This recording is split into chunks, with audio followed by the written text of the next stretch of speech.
یو کس تپوس کړی دی چې یو کس په کور کې زامن دي زلمی، او چې کله ورته مور د مزد دپاره ووایي نو هغه بچي بیا ځان ته خیرې کوي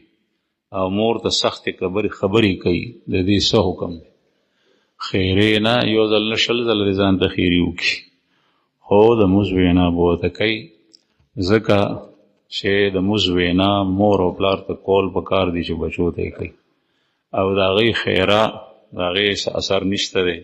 په بل خو نه لګي، په هغې باندې پته لګي نه چې لګي و که نه، خو به هر حال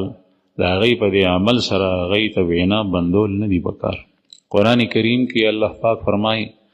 افنضرب عنکم الذکر صفحا ان کنتم قوما مسرفین، کیا جب تم حد سے تجاوز کرنے والے ہو تو ہم تمہیں نصیحت کرنا چھوڑ دیں؟ مونږ تاسو ته به نصیحت پرېږدو؟ تاسو مسرفین دي،